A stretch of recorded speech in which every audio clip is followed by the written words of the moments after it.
What was the final straw that made you break up with the person you loved? I got home early from work and through the window I saw my wife in the kitchen wearing short shorts, so I quietly snuck in and smacked her butt. She laughed and said, "Maurice, stop." I froze. My name is not Maurice. Who is this Maurice? Well, Maurice turned out to be the 6'4" professional lacrosse player who came into the kitchen directly after. My wife convinced me to forgive her for this though.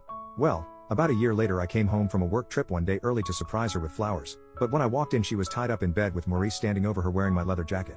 I still somehow forgave my wife, but only if she promised to cut Maurice off. A few months later we were celebrating our 10-year anniversary, but when we arrived at the restaurant we happened to be seated next to the table where Maurice and his girlfriend were.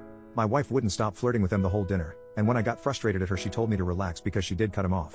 Apparently, him being here was just a crazy coincidence, and she asked me if it was so wrong for her to catch up with an old friend. I went to the bathroom midway through dessert, and when I came back all three of them were gone.